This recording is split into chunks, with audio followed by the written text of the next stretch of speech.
muito prazer. Eu sou a Gisele Pontes. Sejam bem-vindos ao podcast das Guardiãs. Eu tô aqui na companhia da minha mana, a Rafaela. Tudo bem, Rafa? Tudo bem? Salve, família! Nós estamos aqui na companhia do nosso amigo, querido tiazão Adelmo, né? O sacerdote umbandista aí. E hoje nós vamos falar um pouco sobre a Umbanda e também falar sobre um pouco da vida, né? Desse convidado. E pedir para ele trazer aí um pouco de esclarecimento sobre a espiritualidade dele, né?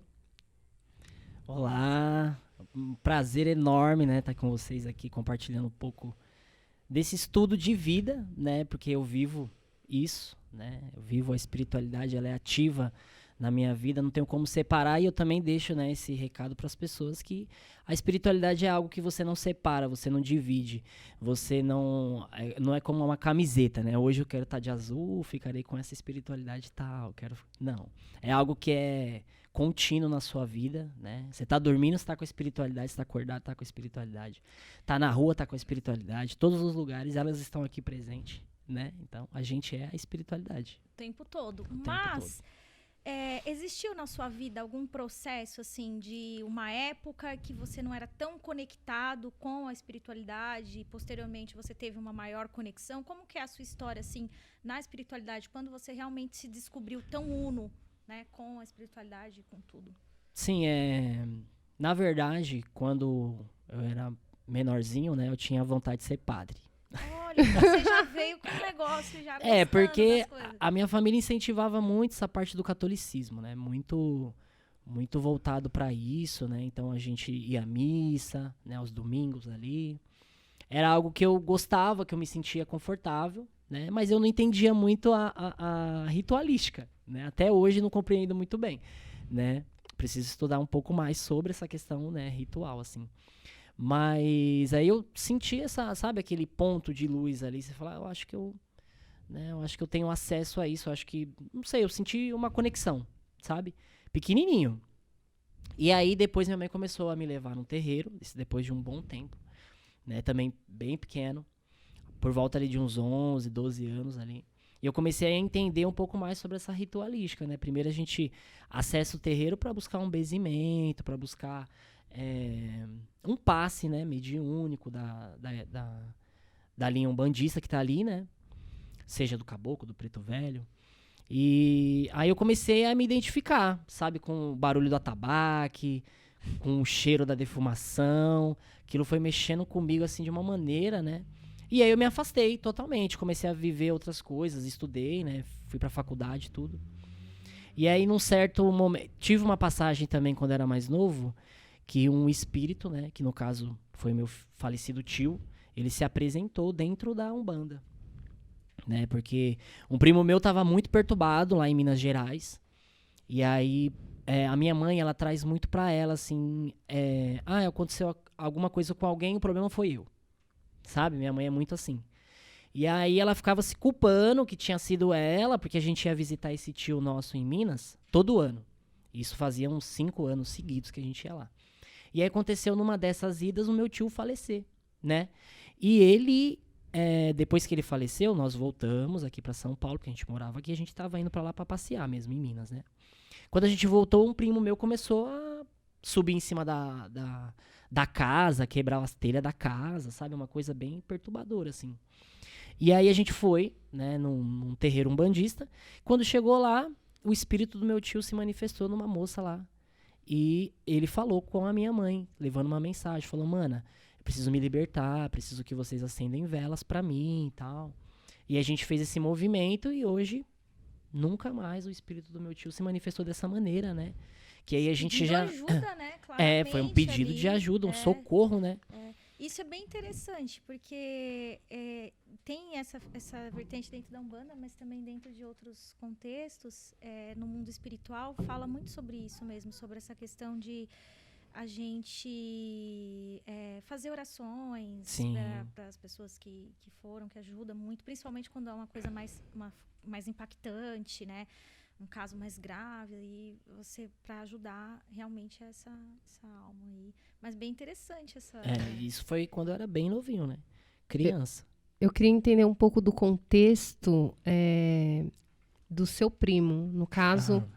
a perturbação foi relacionada à passagem do seu tio? O que aconteceu? O meu tio, ele virou um espírito obsessor, né? Ele não era um espírito amparador ou um espírito auxiliador.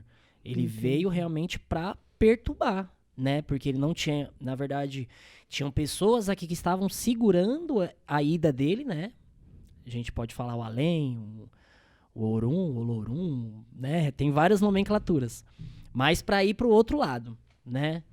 Então, o que aconteceu? Aí, isso estava muito pautado na minha mãe e na minha avó, que ficava chorando muito, ficava sofrendo muito. Então, segurando aquele espírito, né? Numa linha de pensamento que conectava esse espírito. E aí, ele pegou aquela pessoa que estava mais vulnerável naquele momento.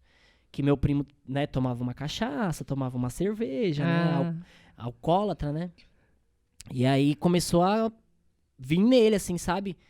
Manifestar nele. Era uma coisa muito, assim, muito doida. Mas, pra mim foi uma passagem muito forte que a Umbanda ressignificou, né, a partir daí. Porque eu entendi a Umbanda como uma manifestação de um preto velho, de um caboclo, de uma baiana, um baiano ali dando um passe só.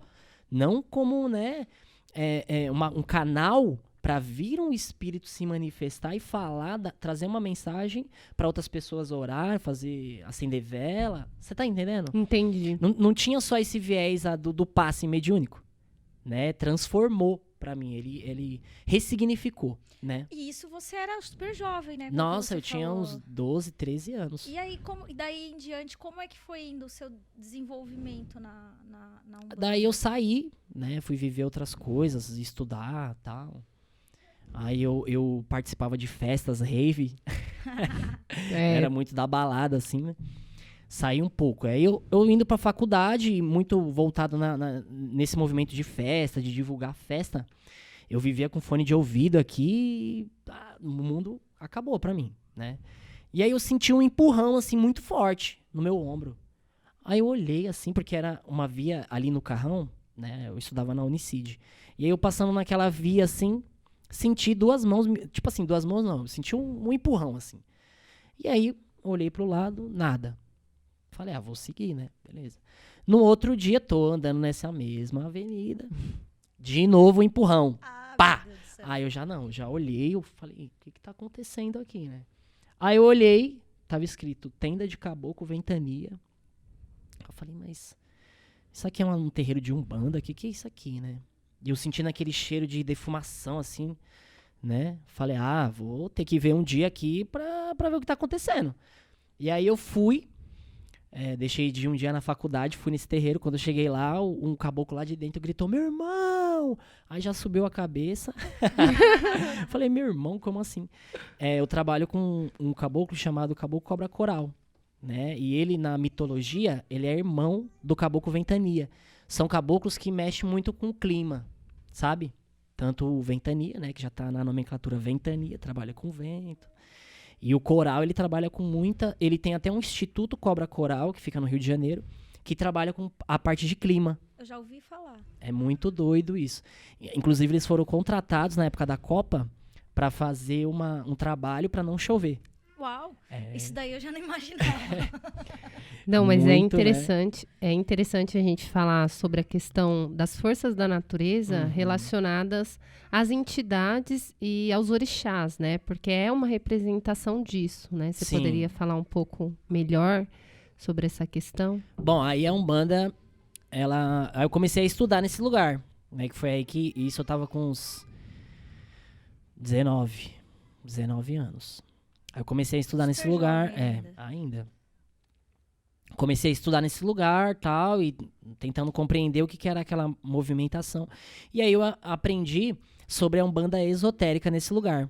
Foi o primeiro contato e foi o primeiro lugar que também fui batizado. Eu fui batizado na Umbanda 5 vezes. Uau! Parabéns. Mas antes... Não, que você falou um negócio de subiu a cabeça. Pra quem Isso. não entende, o que é isso? Subir a cabeça é o ego. Né? O que aconteceu? Subiu a Inflou o cabeça. ego. Quando o cara chamou meu irmão. Ah, E aí eu não entendi essa movimentação, né? ah. É que o cara incorporava o caboclo Sim, e ele Ventania reconheceu- e ele incorporado reconheceu o caboclo Cobra Coral. Sim, entendi. Entendeu? Aí meu ego já Opa! Entendeu? Meio que Agora- subiu a cabeça. Agora eu entendi. Entendeu? Aí depois eu fui apanhando, né, pra, tipo, tirar essa questão de subir a cabeça, porque quando o médio é novo na corrente, ele não entende muita coisa, né? Começou ali, iniciou, então tudo pra ele é algo extraordinário, né? Tudo é muito extraordinário, né? Então pra mim subiu um pouco, eu fiquei um pouco, né? E aí eu comecei a entender, aí comecei a estudar essa Umbanda esotérica, que tem as 7 linhas de Umbanda, né? Que cada linha de Umbanda fala de uma parte, né? Fala de uma manifestação da natureza. Então vamos lá. Oxóssi, ele é o da caça e da floresta, né? Oxum, ela é a deusa do amor, do encanto, do amor próprio. Ela é uma dominadora, ou a dona, né? Vamos colocar a dona, não dominadora, né? Ela é a dona das cachoeiras, né? E Iemanjá, a mais conhecida, né? Ela é do mar, a rainha do mar. Oxalá, ele fica como campo aberto. Tudo que é campo aberto, assim, né? Às vezes florido, é Oxalá. Que ele é a paz, o significado dele é a paz, ele toca nessa parte. Yansan é dos ventos, né? Das tempestades. Xangô é dos raios, trovões. E Yansan também ela tem um ponto de força nos bambuzais, né? Os bambus, assim, porque ele tem essa tendência a dobrar e não quebrar, né? Então Yansan é muito isso, é muita movimentação e ela se enverga, mas não quebra, sabe? Tem esse significado. E Xangô, né? Ele é o detentor dos trovões e também das montanhas e pedreiras, né? A gente encontra Xangô nessa parte. O Baloaê, ele tá com uma parte do cruzeiro das almas, porque ele é um orixá da cura, né? Das feridas. Ele que vem amparar as pessoas, né? Nessa parte de tratamento, de cura, de doenças mesmo, é ele que conduz nisso. Omolu, que é uma polaridade, né, amparadora de Obaloaê, pode-se falar que é o Obaloaê mais velho. Ele é um orixá que ele trabalha com a ceifação. É ele que faz a libertação do corpo físico para o corpo espiritual. É ele que tira, ele que rompe e leva as pessoas, né, e conduz também as pessoas para o caminho onde ela tem que seguir, né? Onde há de merecimento daquela pessoa, né? Que mais? Faltou Nanã. Nanã, saluba minha mãe. Nanã, ela é uma orixá, né, que cuida das lagoas, lagos, né, águas paradas. É uma orixá mais velha. Na mitologia, nos Itãs, né, que é falado dentro do candomblé, as histórias se chamam Itã no candomblé. Ela é uma orixá que através da lama, ela criou o ser humano, né? Ela que trouxe a criação do ser humano para a Terra. Então, Oxalá trouxe para ela essa linhagem, esse entendimento, falando assim, a gente tá vendo que tá um pouco parado aqui, né? Só tem orixá aqui, né? E aí, Oxalá deu esse direcionamento para Nanã, e Nanã moldou, né, na lama o homem. Esse é um significado, né, da origem do ser humano na linha umbandista, né? Então, você falou de origem, porque aqui a gente falou dos orixás, né? Que fazem parte, assim, falou em Umbanda, acho que é o que a gente mais, né, as pessoas mais têm uma noção, assim, dos orixás. Mas, e a história da Umbanda, assim, qual que, você sabe? Porque pelo que eu vi, você estudou bastante. Estudei um pouco. Estudei um pouco. Ele é um sacerdote umbandista, amiga. Ele começou, teve teve a Umbanda esotérica. Sim, eu ainda não falei das outras umbandas que eu vivenciei. Nossa, também. Você vê, é tanta história. Uau. Mas eu tenho que falar também de outro orixá chamado Ogum. Né? No sincretismo, eu também não estou falando sobre o sincretismo, porque também tem isso. Né? Daqui a pouco eu vou falar sobre o sincretismo, depois eu puxo para a história, que aí eu acho que liga uma coisa a outra. Beleza, ótimo. Ogum é um orixá das estradas, dos caminhos, né? Então você vê os caminhos assim, ele é um orixá também muito da guerra, porque ele nas histórias ele era um forjador, né? De espadas, de armamentos, né? Então ele sincretizou com São Jorge, né? Aqui em São Paulo, né? e também em algumas partes do Brasil. Então vamos lá. O que aconteceu? A Umbanda ela surgiu em 1908, tá? Com a incorporação do caboclo das 7 encruzilhadas em um médium chamado Zélio Fernandino de Moraes, Olha. no dia 15 de novembro. Mas, eu até conversei com a Rafa sobre isso, a Umbanda ela já existe muito antes disso. Já aconteciam manifestações em lugares menores, né? Como eu falei pra ela, como que a gente explica as benzedeiras? As benzedeiras é algo muito antigo, né? Que tem uma ramificação com o catolicismo, né? Porque elas usavam a oração católica para trazer a cura para as pessoas. Mas elas usavam também os poderes das ervas, né? Também.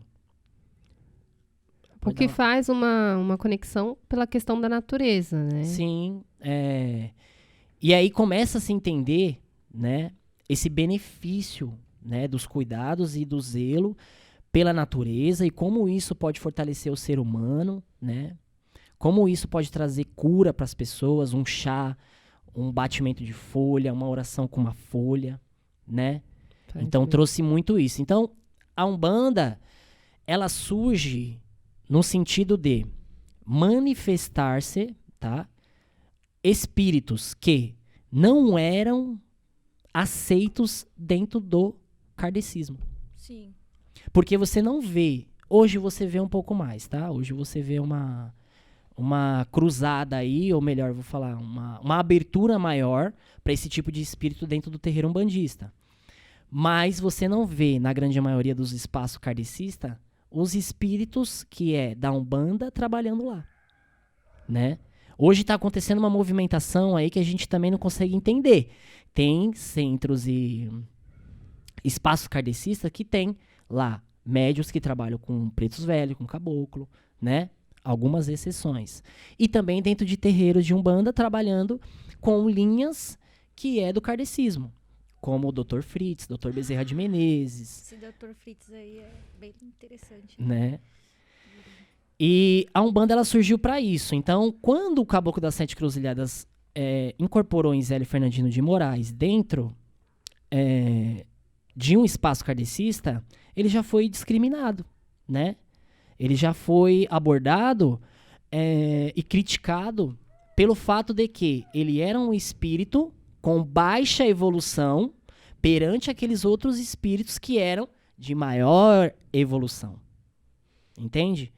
Então a gente não pode falar que um caboclo, né, um ribeirinho, uma pessoa que vivenciou aquela vida, né, que não tinha um médico branco para cuidar, né, que tinha um pajé, que tinha uma pessoa ali que conduzia, ou que tratava a natureza, para levar a cura para as pessoas, e falar que aquele espírito é menor por um fato, como eu vou dizer, não é hierárquico, mas um fato poderia ser socioeconômico, É. socioeconômico e racial também. Nossa, que Racial também e socioeconômico. Por quê? Ele não tem acesso ao que eu tenho, então ele não sabe, ele sabe menos do que eu. Entende? E a Umbanda veio para quebrar isso. Então a Umbanda, ela atende hoje todo e qualquer espírito que venha trabalhar para a caridade. Inclusive tem esse princípio, né, que é amor, caridade... Luz, amor e caridade, né? A Umbanda é luz, amor e caridade. Essa tríade, né? Essa força maior, né?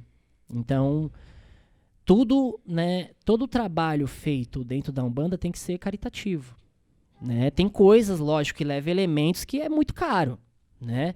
Mas todo o trabalho que é feito lá dentro é feito em prol à caridade, para ajudar as pessoas, para ajudar a comunidade, para ajudar as pessoas, né? Sem Inclusive, cobrar. Eu acho que na maioria dos lugares, né, salvo provavelmente exceções que devem existir, mas acho que na maioria dos lugares a pessoa só precisa tomar um passe, ela toma um passe,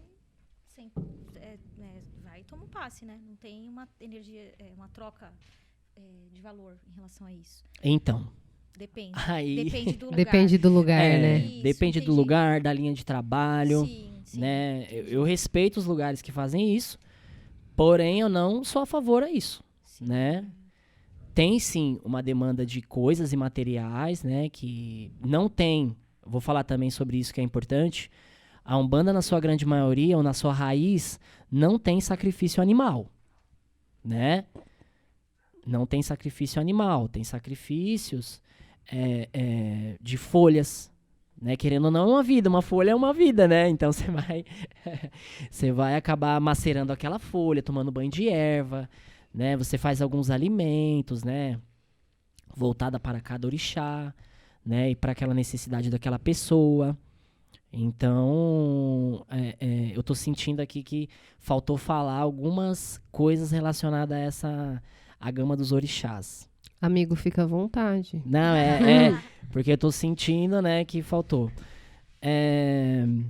Da esquerda, né? É importantíssimo, né? Mas a gente tem que falar também. Tem esse lance também que tem assim, tem os orixás e tem as entidades. Isso. Qual que seria o orixá? Ele tem toda a questão da não deidade, né? Não sei se seria a palavra correta deidade, mas o orixá ele é um ser que aí sim, hierarquicamente falando, tá num outro nível, onde tem o controle sobre as águas, sobre o vento, né, e tudo mais. Isso. Agora, como que seria essa questão das entidades? Sim, as entidades, elas respondem à linha correspondente ao orixá. Então, vamos lá.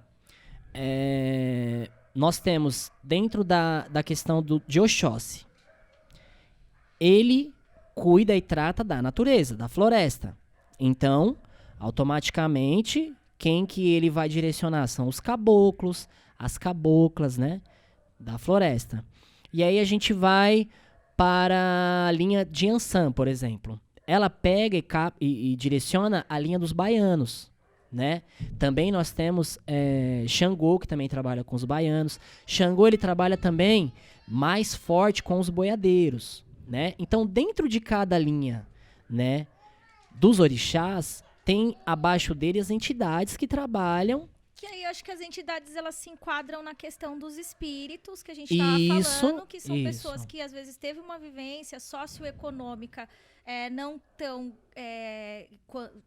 só vivência socioeconômica simples, né? A pessoa simples. Tem a questão tem os boiadeiros, né? Que é o pessoal que vive mesmo nos campos, boi. Na fazenda. Isso. Mas esse povo, eles têm uma sabedoria. Exatamente, que é prático, né? É, a sabedoria da vida mesmo, né? Aquela coisa inata, que já vem de antepassados também, aquela questão de cura ou de saber das coisas da vida. Então, acho que dentro até mesmo da Umbanda, você recebe vários conselhos, né, do pessoal, das entidades. Com aí, toda porque certeza. Tem toda uma vivência, uma experiência, né? Então, são esses os espíritos, né? E tem muito mais, né? Tem, né? É que aqui é uma forma de instruir as pessoas, é tanta coisa pra falar, né, quando se trata de Umbanda, que até a gente fica um pouco perdido em passar essas instruções, né? Porque é muita, muita, muita coisa, né? Tem uma ritualística própria, porém não tem um livro dogmático, né? Não tem um livro, não é como a Bíblia Sagrada, não é como a Bíblia, não tem os seus livros, né, de passagem, tanto é que a Umbanda tem 100 e poucos anos só.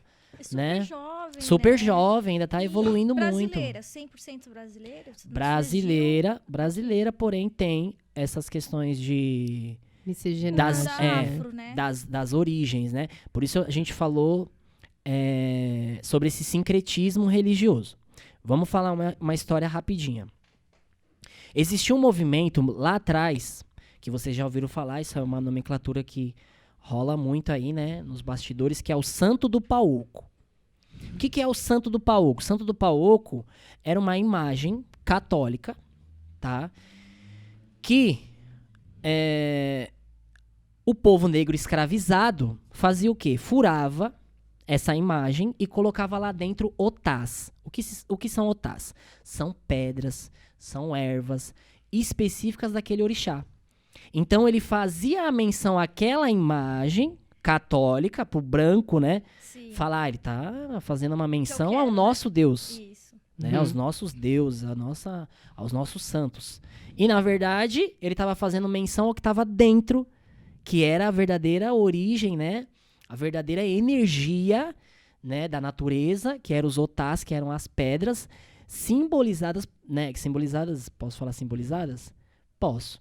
Simbolizadas por uma imagem, né? Uma imagem fictícia, porém a energia real estava dentro. Sim, era um jeitinho, né, que eles davam para Exatamente. poder não perder a essência da cultura deles. Exato. Tem toda a cultura afro. Com certeza. De que aí, para evitar maiores conflitos, eles fizeram, vamos, tudo bem, a gente vai adorar esse santo Isso, aí o aqui, pessoal mas olhava, falava tudo bem, né? Tudo bem.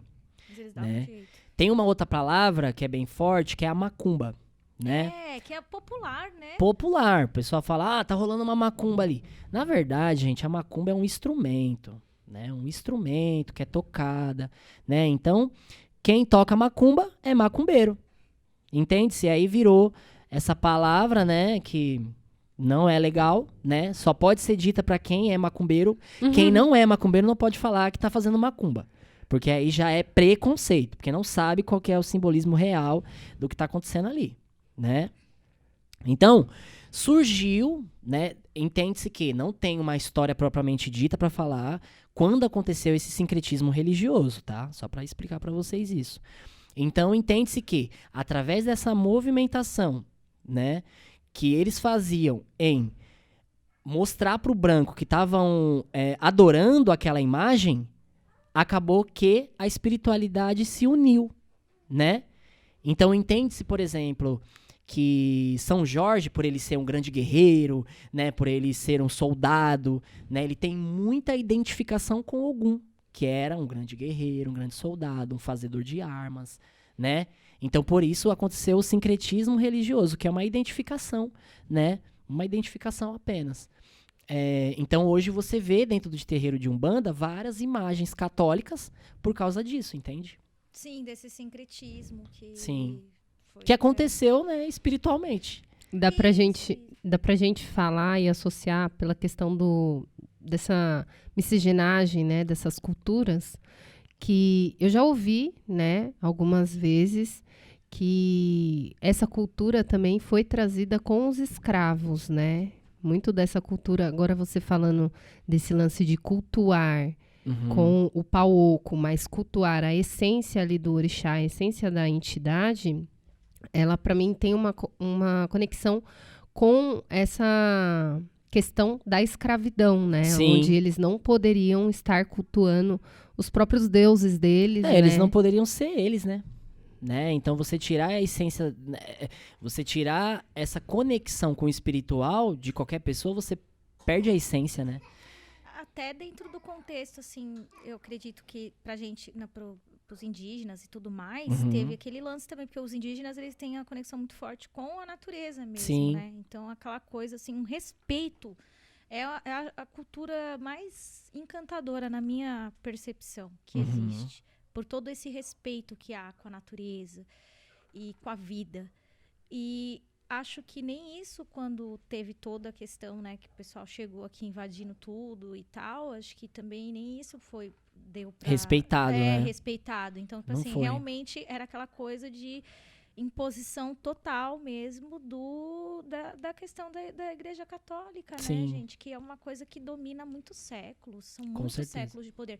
Tanto que, se for ver na história, é uma coisa meio que existe a Igreja e o Estado. Tipo, a Igreja ela foi muito, muito, muito mais poderosa que o Estado durante muito tempo. Talvez hoje isso esteja um pouco diferente, mas durante muito tempo teve essa questão da Igreja ali dominando tudo, né? Então isso rolou, acho que não só aqui, mas acho que em muitos países, muitas culturas, né? Aí por isso que posteriormente teve toda essa questão de sincretizar. Sim. Pra poder... Porque também o que aconteceu, né? Isso eu escutei de um pai de santo há muitos anos atrás, e aí eu fiz essa reflexão e vou deixar pra vocês essa reflexão.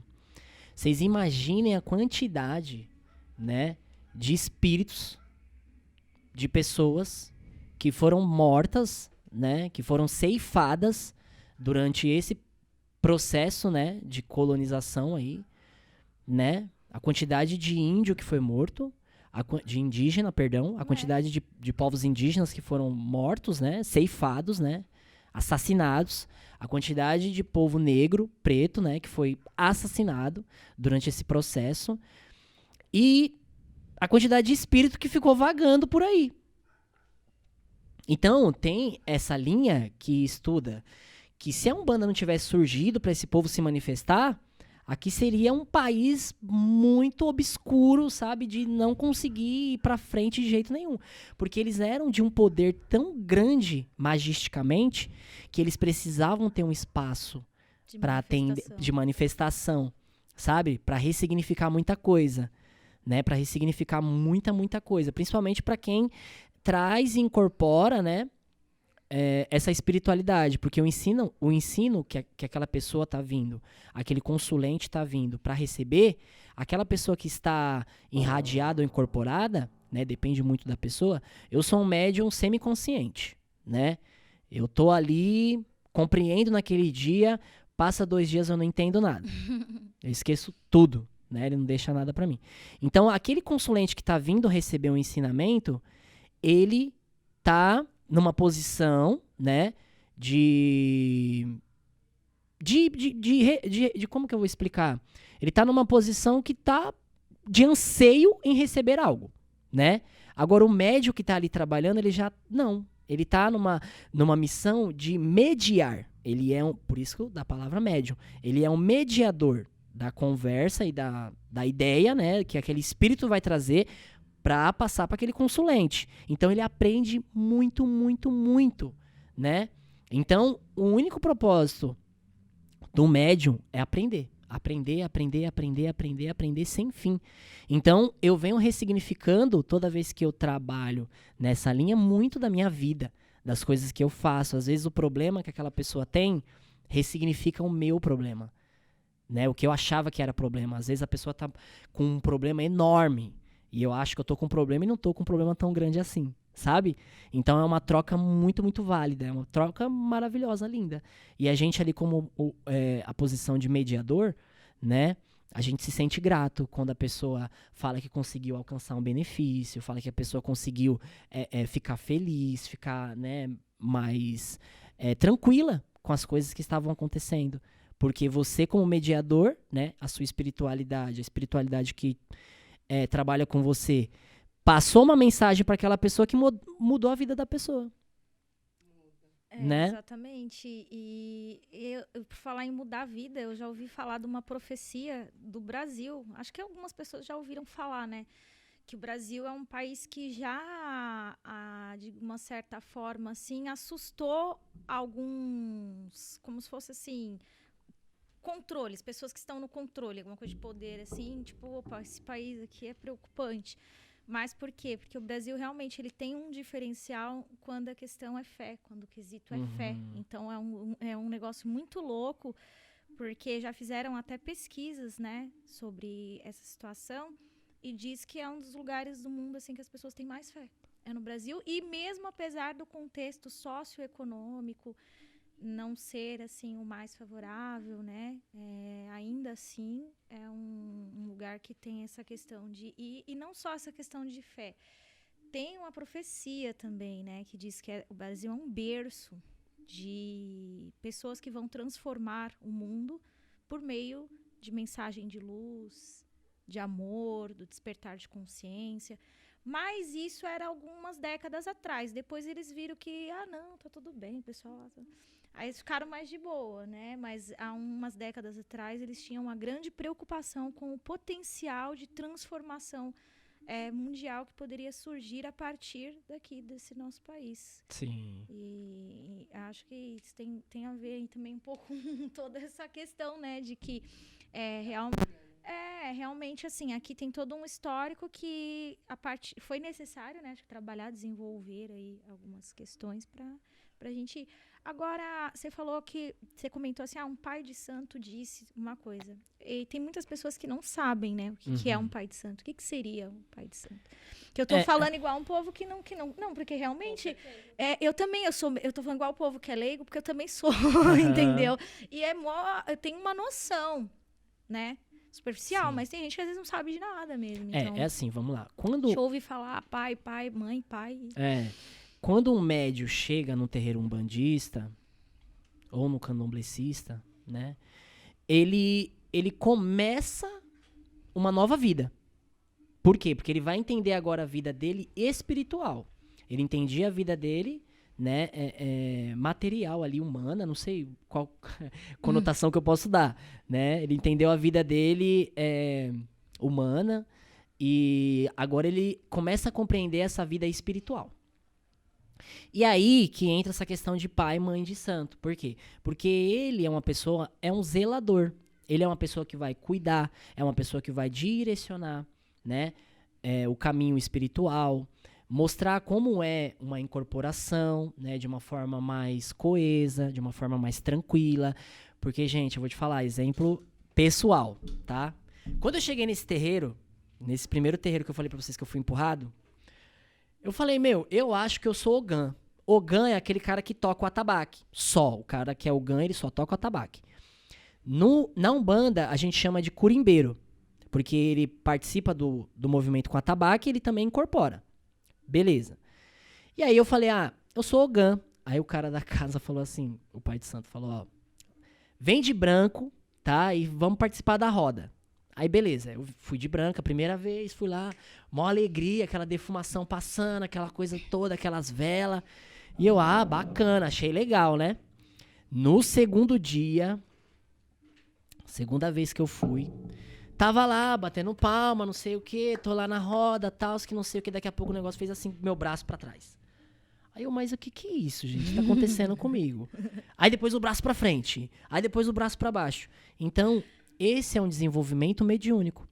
Começa a acontecer as manifestações espirituais que você não tem controle. Então, uma pessoa que é mais capacitada, que já tem um tempo de experiência, né, já sabe o domínio das doutrinas, do conhecimento, né, daquela religião, ele vai direcionar. Por isso é chamado de pai de santo, porque ele vai cuidar da sua vida espiritual, dessa nova vida que você está, né, vamos falar assim, iniciando, né? Uma nova vida que está iniciando.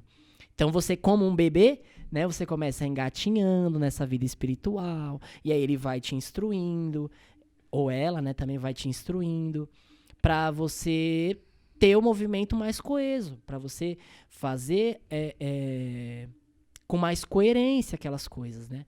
Porque é tanta energia que às vezes a pessoa faz uma coisa que não era pra estar fazendo. Que nem eu, jogar o braço pra frente, jogar o braço pra trás. O que é isso? Que manifestação é essa, né? Aprender a lidar, né, com essa manifestação, a compreender, a receber, né, os guias. Sim. Que, por sinal, também é outra questão, né? Os guias. Isso. E isso era um Quem guia são que tava... os guias? E isso era um guia que tava se manifestando em mim, né? E eu não entendi, né? E depois fui buscar a explicação. Ele falou, não... Esse aí era um caboclo que veio. Aí quando eu terminei também, a mãe de santo virou pra mim e falou assim, nossa, que caboclo lindo! Aí eu tipo, caboclo? Tava com a mão pra trás, pra frente. O que você tá falando de caboclo? Eu não tô entendendo nada que você tá falando.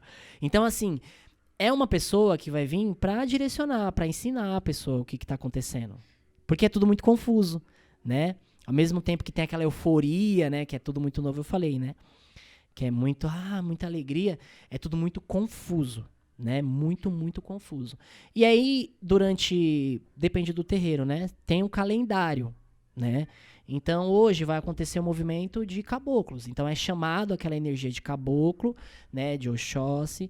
E aí, você trabalha aquela energia. E aí, você vai associando o que o seu corpo começa a se movimentar de tal jeito. Você começa a estralar a mão, dá um arrepio na parte esquerda do seu ouvido, sei lá, do seu ouvido esquerdo, né? Na parte esquerda do seu ouvido foi ótimo. Dá um arrepio no seu ouvido direito. Aí você começa já a associar, você fala, poxa, é por aqui. Entende? Então, ele é essa pessoa, né? Só retornar um pouquinho ao pai de santo, eu tenho uma dúvida, né? O que é necessário para a pessoa se tornar um pai de santo ou uma mãe de santo? Legal essa pergunta. Uma pergunta bem complexa. Na verdade, a primeira questão é assim, gente. Eu vou falar pra vocês e também ligar a Umbanda com o Candomblé, porque eu não consigo atrelar, não atrelar, tá? As duas coisas. Então, o que aconteceu com a minha caminhada espiritual? Eu entrei, né, na espiritualidade, nesse primeiro terreiro umbandista, e depois, pra mim, faltava alguma coisa. Sabe? Faltava um direcionamento mais forte. E aí eu fui jogar búzios pela primeira vez. E aí eu tive o contato com o Candomblé. Eu super concordo que dentro de terreiro de Umbanda, você tem várias maneiras de você conhecer o seu orixá. Pra vocês entenderem o que eu tô falando, tá? Uhum. Você tem várias maneiras. Porém, na minha linha de entendimento, isso é muito particular, tá? Na minha linha de entendimento, você só conhece o seu orixá no jogo de búzio. Na Eu- minha linha. Não, eu já Tá. ouvi falar muito isso também. Na minha linha particular. Então, eu tive que fazer 4 jogadas. Eu joguei búzios 4 vezes. E dentro dessas vezes que eu joguei, dava que eu tinha caminho pra ser pai de santo sacerdote. Entendeu? Entendi. Então, não é pelo fato de você, eu gostei, eu acho interessante ser mãe de santo ou sacerdote. Você tem que ter uma linha, né? Tem que ser algo ancestral, algo que veio pra você pedindo pra você seguir esse caminho, né? É muito particular e individual isso. Beleza. Eu quero aprender a linha de sacerdote como um estudo individual pra eu fazer coisas pra mim, pra eu fazer até coisas pros outros, mas eu não vou ter terreiro aberto, eu não vou ter, não vou cuidar de pessoas. Tudo bem, você pode fazer. Mas o caminho real, né, pra aquilo talvez você não tenha. Por isso que muitas casas abrem e fecham. Porque a pessoa Entendi. não tem caminho pra aquilo, né? Sim. Muito bem explicado. Né? Eu entendi Mas direitinho. é isso que eu quis dizer. É um estudo particular individual. Sim. Tem gente que é sacerdote, umbandista, que nunca jogou búzios. Que não entende essa ligação, né? Não, é que é aquela coisa, né? Não existe uma verdade absoluta. Então, né? Não é bem tipo uma coisa que você vai, não, bater o martelo. Mas, num geral, né? A melhor forma, mais indicada. Aí você falou sobre a questão de candomblé. Aham. E aí tem uma pergunta muito popular, que é qual é a diferença da Sim. Umbanda para o candomblé? A Umbanda, ela traz o culto dos orixás num sentido de que toda a nossa coroa, toda a nossa cabeça é guiada e os nossos caminhos são guiados por vários orixás. Vários orixás. Por isso que eu falei, tem Oxalá, tudo, eu expliquei tudo, né? Oxalá é um orixá da fé, da conexão da fé. Acho que era isso que estava faltando. Eu falar. Porque eu falei pra ele que ele era eu falei que o Oxalá era de campos abertos, né? Eu não falei o que ele trabalhava. Ele trabalha com a fé, né? E ele... É isso. Agora vamos lá. Vamos... Pode falar. Inclusive, no sincretismo É Jesus a energia Cristo. de Jesus, né? Jesus Cristo, né? É. Muito interessante. Foi isso também que eu esqueci de falar. Que é bem... É um dos orixás mais falados, né? Eu acho que é Iemanjá.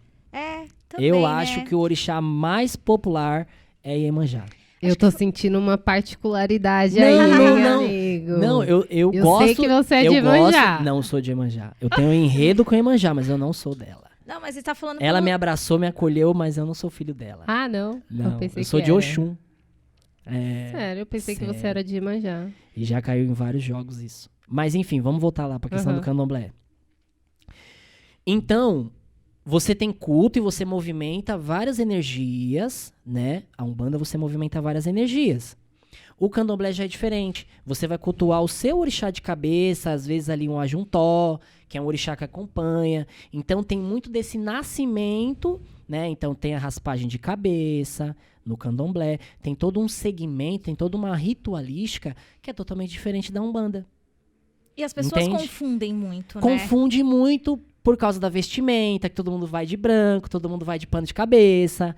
Isso né? nas duas. Esse negócio do branco, né? Que nós tá bem contestante, né? Porque a gente tá falando de É porque Umbanda e vocês nós... hoje estão Protestante. na linha das pombogira. É. As pombogiras também fazem parte da Umbanda, né? Os Exus das pombogiras. Eu vou falar disso daqui a pouquinho. Mas vocês estão tudo... tá isso. Né? A junção de todas as cores é o preto.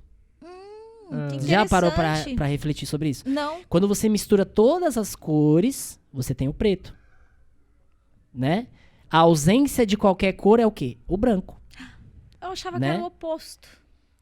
Que o preto era ausência de cor. Sério, uai. É. O preto é a não sei. mistura, né, Eu das achava cores, isso, né? que preto era ausência de cor e não é. E como que você chega no branco? Branco é o branco. Não tem como misturar com outra cor pra você é chegar no ausência branco. de cor. Olha só, interessante. E é a cor mais, né, que reflete, né? A cor mais... esplendorosa, assim. Por né? que o branco na Umbanda? Por quê? É uma pergunta muito boa. Por quê? Tanto na Umbanda quanto no Candomblé, tá? Na grande maioria das vezes. Por quê? Porque remete à humildade.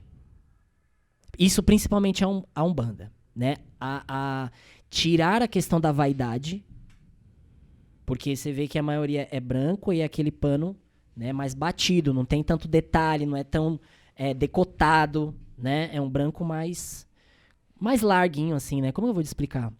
É Básico. isso, né? O básico do básico. Por quê? Pra tirar essa questão da vaidade, né? Pra trazer essa questão da pureza, da fé, da conexão com a fé. Mas o mais importante é essa questão da vaidade, pra não ter a vaidade. Mas tem uma história aí que eu já ouvi falar, que tem a coisa do... Quando você tá de branco, você facilita um pouco mais receber Também, energias. também. E quando você tá de preto, de uma certa forma, você bloqueia um pouco mais o acesso de energias. Eu não sei se é bem assim, eu já ouvi dizer. Isso acontece também. Porém, o simbolismo maior do branco é essa questão de sair da vaidade. Sim, entendi. Né? É o que a ideia é essa. A ideia é essa, humildade, de- paz, Isso. E a fé. leveza. E a fé. Mas existe dentro da doutrina da Umbanda uma obrigatoriedade? Ou seja, se eu quiser ir vestida de preto numa gira, Você vai causar. Tem terreiros que eles até pedem pra você ir de preto, que é a gira de Exu, né? Que é a gira de Exu. Vamos lá. Todo polo positivo tem um negativo ou equilibrador. Exu é o polo negativo equilibrador.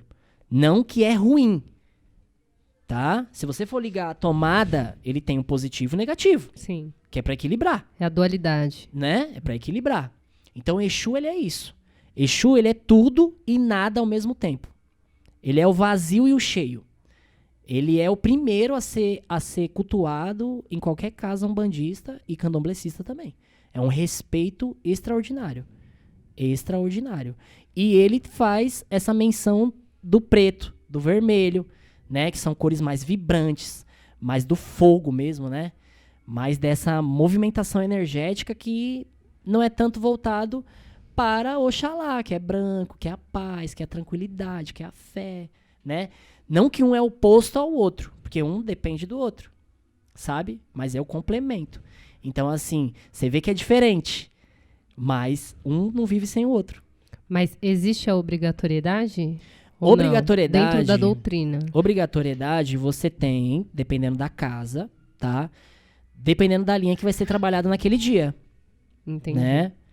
Então, se for o culto, por exemplo, ao Oxalá, não é interessante você vir de preto. Que aí provavelmente você não vai ser tão bem aceita, né? Ou vão pegar um pano, que geralmente a gente tem no terreiro isso, um pano branco e colocar na pessoa, assim.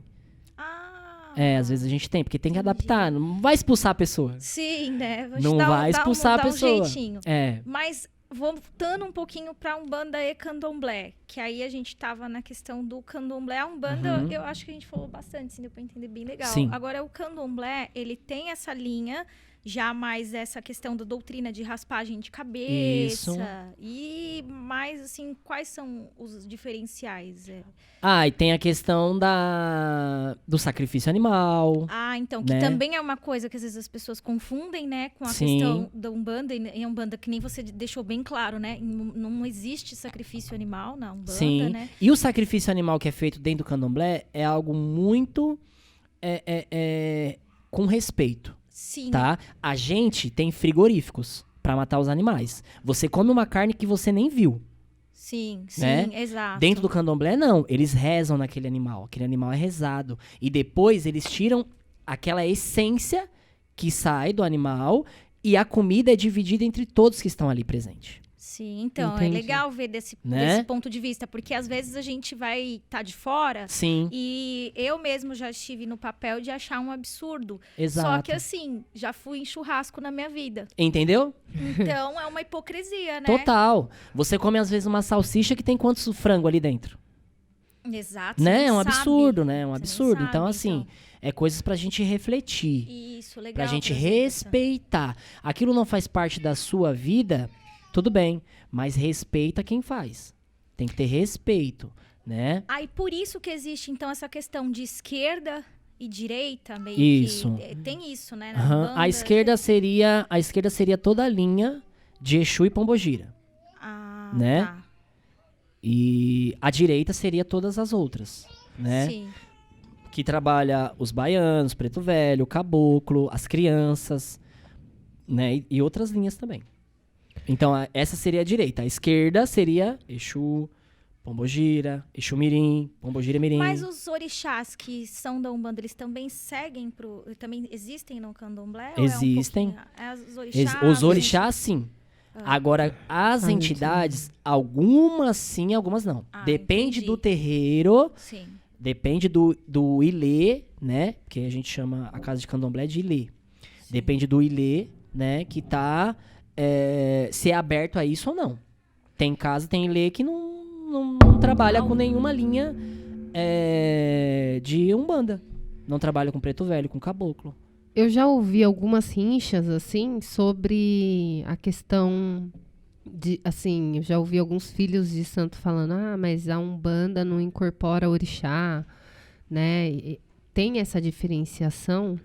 Na verdade, isso é também um preconceito, né? Um preconceito de alguns filhos que são feitos no candomblé. Como também tem o preconceito do pessoal da Umbanda em falar sobre essa questão de sacrifício, né? Então, querendo ou não, tem um preconceito, né? Então, para tanto um tipo de público quanto para o outro público, eu falo o seguinte, vão estudar um pouco mais. Vão ir lá conhecer. Por falar em estudar, eu queria que você citasse pra gente um pouco dessas escolas de Umbanda que você Assim, comentou. isso. Tem a Umbanda esotérica, que foi a primeira que eu tive contato, né? Que é do WW da Mata e Silva. Que aí ele fala um pouco sobre o quê? Ele fala um pouco da mão de Pemba. Não sei se vocês já ouviram falar da Pemba. A Pemba é um giz, assim, que é feito uns riscos, né? Que ali trabalha o esoterismo, né? E aí existe, né? Vou falar das minhas, né? Das que eu trabalhei, né? É melhor eu falar das minhas para depois eu falar das que existem, né? Então vamos lá. Eu trabalhei na Umbanda de raiz, tá? Que era uma Umbanda que essa mesma já vinha com essa história, né? Que veio, né? Umbanda muito antes dessa manifestação do Zélio Fernandino de Moraes, né? Umbanda de raiz fala muito sobre isso. Trabalhei na Umbanda de Pai Ronaldo Linares. A Umbanda de Pai Ronaldo Linares é uma Umbanda que ela veio a partir dos ensinos do Zélio Fernandino de Moraes, porque o Ronaldo Linares, ele é dono de um espaço que é o Santuário dos Orixás aqui em São Paulo. Existe um Santuário dos Orixás. Se eu não me engano, ele fica em São Bernardo ou São Caetano. Eu sempre me perco nesse negócio de São. São Bernardo, São Caetano, Santo André. Eu sempre me perco. No grande ABC, né, ali. Então tem um santuário, que lá tem as imagens de orixá enorme, dos guias enorme. É uma coisa maravilhosa, é um ambiente que as pessoas vão lá para cultuar, né? Então ele criou essa linha de Umbanda. Tem a linha da Umbanda Sagrada, né? Que é a linha da Umbanda de Pai Rubens Saraceni, que aí tem um monte de livro, tem um monte de estudo. Ele é um dos baluartes da Umbanda, né? Um cara que mudou a consciência sobre a linha umbandista, né? Só que, eu também conversando com a Rafa sobre isso, né? Só que todo o terreiro, mesmo seguindo a mesma linha umbandista, ele vai ser único. Sabe por quê? Porque os guias que vão vir em terra, ele fala assim, eu não trabalho com essa caneca. Eu trabalho com a caneca verde. E você vai impedir o guia de trabalhar com a caneca verde? Não, você vai deixar ele trabalhar com a caneca verde, né? Então, cada terreiro cozinha com a sua panela. Esse é um termo muito antigo, né? Então, a panela do outro, às vezes, faz a diferença no produto final, né? Faz a diferença Muda no o sabor da comida. Exatamente. Né? Então, cada um vai fazer da sua maneira, com as suas especificidades. Por isso que é tão lindo viver a Umbanda, porque cada uma Umbanda é de um jeito. Mesmo, por exemplo, trabalhando na mesma linha, né? E fora essa linha de Umbanda, aí eu vou falar outras, né, que eu não trabalhei, mas que eu conheço. Existe a Umbanda Omolocô, que tem algumas ritualísticas do candomblé nela. Tem a Umbandomblé, que aí já no nome você já vê que tem uma ramificação da Umbanda e Candomblé, né? Tem a Umbanda Primado do Brasil, que é uma outra ramificação. Tem a Umbanda de Caboclo, tem a Umbanda de Xangô, que são aí mais do Sul, Santa Catarina, Rio de Janeiro, né? Então, muitas Umbandas. Uau, né? muito. Bastante coisa mesmo pra gente estudar. Então, por isso é interessante a gente entender como aconteceu o movimento umbandista para cada umbandista, porque cada um foi de uma forma. Sim. É muito diferente, a gente aprende todos os dias com isso, sabe? Muito, muito doido tudo isso. Muito. E se deixasse a gente ir embora, porque Com tem certeza. assunto, Chaizão, vai gratidão vai aí. indo. Gratidão mesmo por todo Mas- esse conteúdo de responsa que você tá trazendo aqui para as guardiãs, né? Por todos esses ensinamentos, por todo o conhecimento que você tá contribuindo aí com a gente no dia de hoje, viu? Com certeza. A gente vai ter que encerrar. Sim, eu quero também agradecer. Passa muito rápido, Passa né? muito rápido. Porque é muita coisa, mas acho que A gente deu pode pra- fazer a parte 2 aí dá depois, pra um outro fazer dia. a parte 2, com certeza. Né? Porque tem muitas vertentes, né? É. Você mesmo trouxe a Não, e questão eu quero das escutar linhas. as histórias aí também do Acre, porque o Chaizão já tem uma bagagem de Acre, Poxa, né? Entender a muito. Umbanda no Acre. Então, Né? a gente vai fazer com certeza uma parte 2, logo menos. Dá muito Aí, conteúdo esse dá ano. muito o que falar. Mas a gente agradece muito por você ter se disposto a vir, conversar, esclarecer, que eu acho que isso é muito importante, que é aquela coisa que você trouxe assim, é aprender, aprender, aprender. Mas o aprender para poder ajudar, para poder Com compartilhar, certeza. né? Então é realmente muito bom essa questão de poder compartilhar essas informações, levar aí umas informações para as pessoas. E aí eu gostaria que você deixasse uma síntese, assim, alguma mensagem, alguma coisa, algo que você queira passar Não aí vai pro dar pra pessoal. rolar uma música, um rezo? Não dá? Eu a acho- gente... Dá sim. Não sei. Porque tem. A Anny falou que dá. Dá pra finalizar então com a música? Dá, Então, então vamos antes, lá. dá um parecer que ela vai pegar o.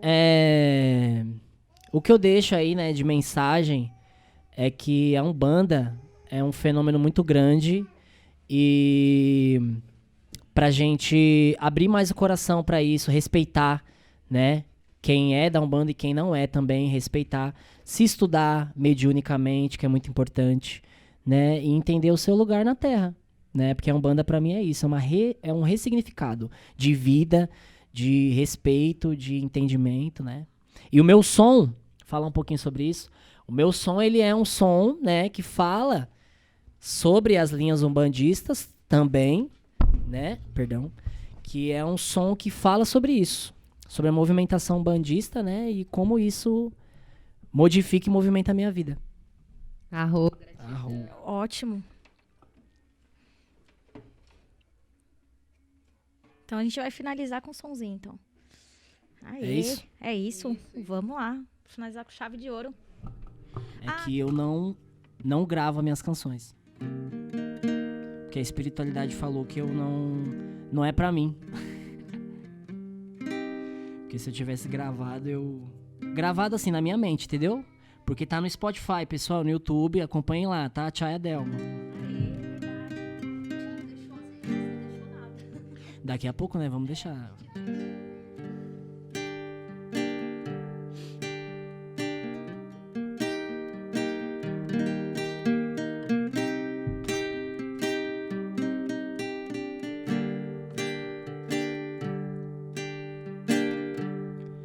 Eu louvei a rainha do mar.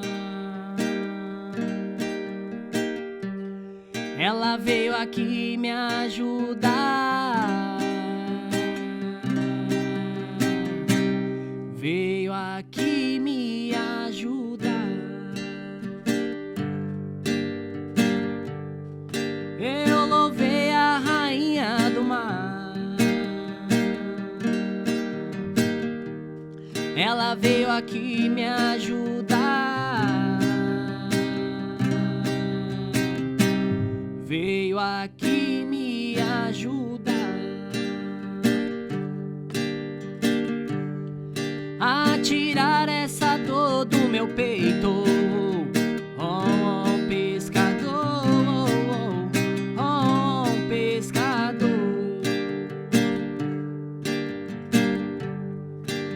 tirar essa dor do meu peito.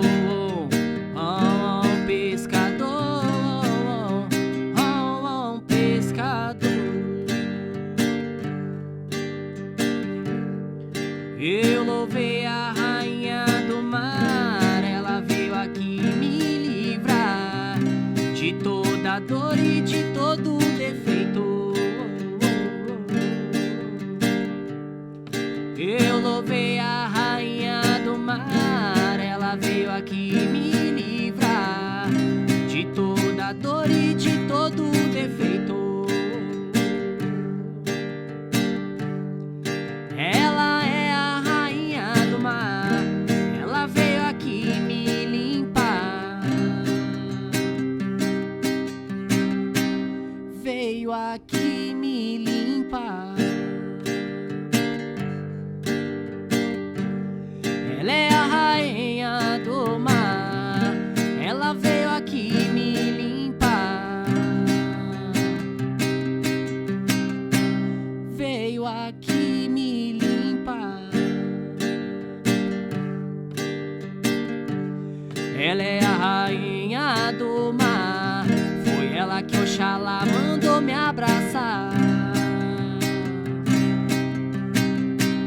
Bem na beirinha do mar. Ela é a rainha do mar, foi ela que Oxalá mandou me abraçar. Bem na beirinha do mar. A tirar essa dor do meu peito. Pescador, pescador, pescador, pescador,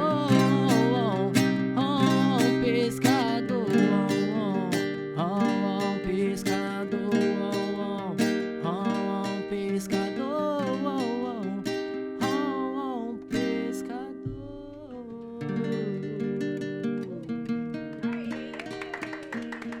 Viva a Rainha do Mar. Gratidão.